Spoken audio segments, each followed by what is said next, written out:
Mapagpalang araw po sa ating lahat. Ang aking pong bahagi ngayon ay mula sa aklat ng Deuteronomio, Kabanata 17, talata 1 hanggang 5. Huwag kayong maghahandog ng baka o tupang may kapintasan o kapansanan, sapagkat kasuklam-suklam iyon kay Yahweh na inyong Diyos.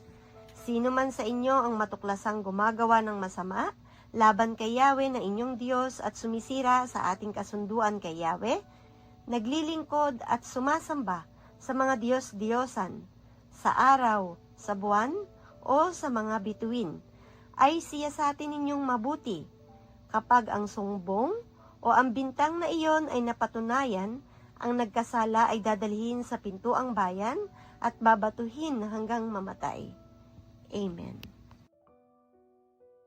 Isang mapagpalang buhay pong muli sa ating lahat. Muli niyo po akong samahan sa pagbabahagi ko ng salita ng Diyos.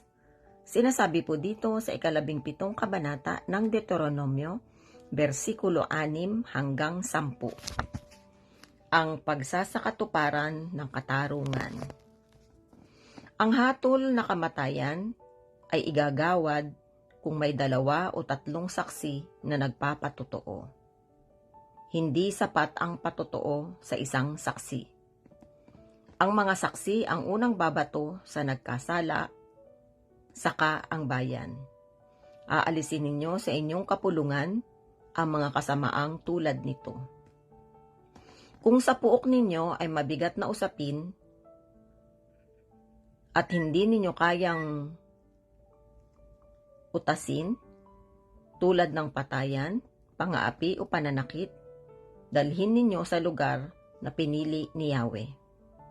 Iharap ninyo ito sa mga Levita o hukom na nanunungkulan sa panahong yaon, at sila ang hahatol. Tanggapin ninyo ang anumang ihatol nila sa inyo at sunding lahat. Ito po ang mga salita ng Diyos. Amen. Ang aklat ng Deuteronomio, Kabanata 17, versikulo 11 hanggang 15. At ang sabi, kung ano ang sabihin nila, siya ninyong gagawin. Huwag kayong lalabag sa anumang pasya nila.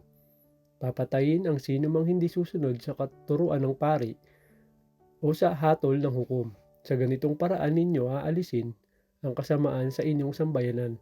Kapag ito'y nabalitaan ng lahat, matatakot silang gumawa ng gayon ding kasamaan. Kapag kayo'y naroon na at naninirahan ng maayos sa lupaing ibibigay sa inyo ng Diyos, ninyong si Yahweh, makakaisip kayong magkaroon ng hari tulad ng mga bansa sa paligid ninyo. Maaari kayong maglagay ng hari, ngunit ang ilalagay ninyo ay iyong pinili ni Yahweh at mula sa inyong lahi. Huwag ninyong gagawing hari ang sino mang dayuhan. Ito ang salita ng Diyos. Amen.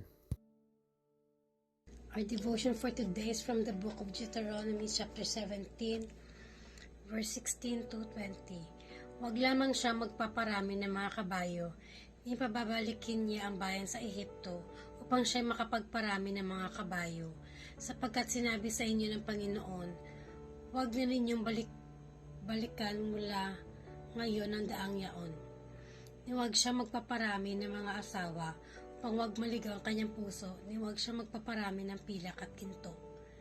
At mangyayari na pagka siya'y luluklok sa luklukan ng kanyang kaharian, ay kanyang susulatin ang isang sali ng kautusan at isang aklat na nasa harap ng mga saserdote ng mga Levita.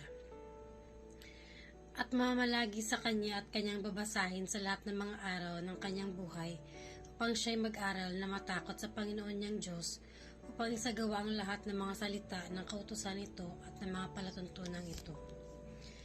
Upang ang kanyang puso ay huwag magmataas sa kanyang mga kapatid at siya'y huwag maligaw sa utos, huwag sa kanan o sa kaliwa, upang kanyang maparami ang kanyang mga araw sa kanyang kaharian niya at ng kanyang mga anak sa gitna ng Israel. This is the word of God. Amen.